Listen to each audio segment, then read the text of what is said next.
Silent Key by R.W. Bell. Chapter 12. Drinkee. Cross could see that the venue had been transformed from a restaurant by day to a nightclub at sunset as they entered the dark room. The ultimate team led them to a round table on an elevated terrace with a circular booth of leather seating enclosing most of the table's perimeter. The private table's open quarter faced a busy dance floor sunken below the ground level. Alyne followed Cross into the club. "Cross," Alyne shouted over the song that was ending. "Cross, look, the handle of your pack lights up in the black light." She spoke loudly to draw his attention to the orange rubber lift handle on the top of his black sack. Cross slipped it off of one shoulder to see for himself. Sure enough, its grip phosphoresced iridescently like the bioluminescent glow worms in the caves of New Zealand. "Oh, that's wild." Cross acknowledged Alyne's observation over the loud music. He knew that some materials absorb ultraviolet light and re-emit it almost instantaneously. The emitted visible light has a longer wavelength than the shorter UV radiation it absorbed, making the light visible and causing the material to glow like biolume. Cross stole a glance at Alyne's neckline. The white shirt under her tailored suit coat was glowing like the handle of Cross' backpack. "You're glowing too." Cross pointed at her chest. "Oh, wow," Alyne shouted, removing the overcoat of her casual business attire. She looked like an angel in the black light. Cross looked beyond her. UV lights lined the ceiling of the dance floor. White t-shirts and bikini tops radiated from a pool of dancers raving below in the low light. A laser projector emanating from some hidden location in the club beamed the next song's title onto a pane of glass that hung beyond the pit of dancers so all could see. The text floated in the air above the patrons as the song began to play. Sofi Tukker Drinkee, 2017 Grammy nominee for Best Dance Recording. The vintage music started as Cross, Alyne, and the team took their seats. Cross slipped his backpack off and slid it along the curved leather bench seats to his side as he shifted his way around the table. The ultimate captain ordered a bottle for the team. The song's unique sound of cowbells and bongos proceeded as an electric guitar riff mixed over the beat. The liquor was delivered promptly and was set in the center of the table. It was served in a bucket of ice that glowed blue, lit from beneath.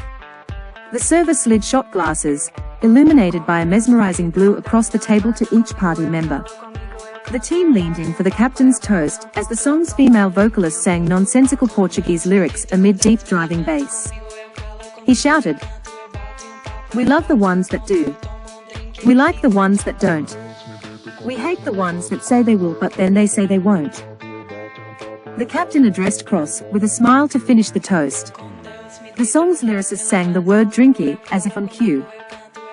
"But the Sheilas we like most of all, and I know you'll think I'm right, are Sheilas who say, I never will. But just for you, I might." The team cheered, downed the blue concoction, and stood. Organized chaos ensued as the captain led the team to the dance floor. Cross and Alyne shared an empty booth. For a fleeting moment, their gazes locked. Alyne leaned forward. In that instant, Cross thought it might be a signal inviting a kiss. He tipped his body toward her just as Alyne transformed into a stand as she rose to follow the foreign sports team to the dance floor. She grabbed Cross' hand, looking back with a smile as she pulled him toward the raving surf. What was that? Cross thought of the brief encounter with measured excitement. A series of small drones with colorful lights deployed from the ceiling above. They were shaped like tiny flying donuts. Small central lift motors acted as fans, cooling the dancers below. The lights flashed to the music's beat as they moved to the foreign melody in coordinated unison out of reach overhead. The colors alternated in a mesmerizing rhythmic fade. The small indoor formation moved counterclockwise, drawing partygoers' attention as they danced below. Alyne's gaze dropped from above and met Cross.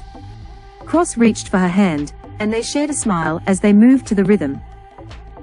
The song reached a bridge of slow, dropping bass and trance sounds. The drop in tempo deprived the starved sun worshippers of the rapid movements they had been compelled to make just moments before. The song's pace commanded a collective lull in the crowd as the flashing lights from the drones overhead slowed. Again, Alyne's eyes met Ethan's. He raised her hand in his over their heads. Alyne broke the lock with a flirty half-spin and backed toward him as she lowered his arm around her waist. Cross briefly glanced over Alyne's shoulder at their table and the blue-lit bottle.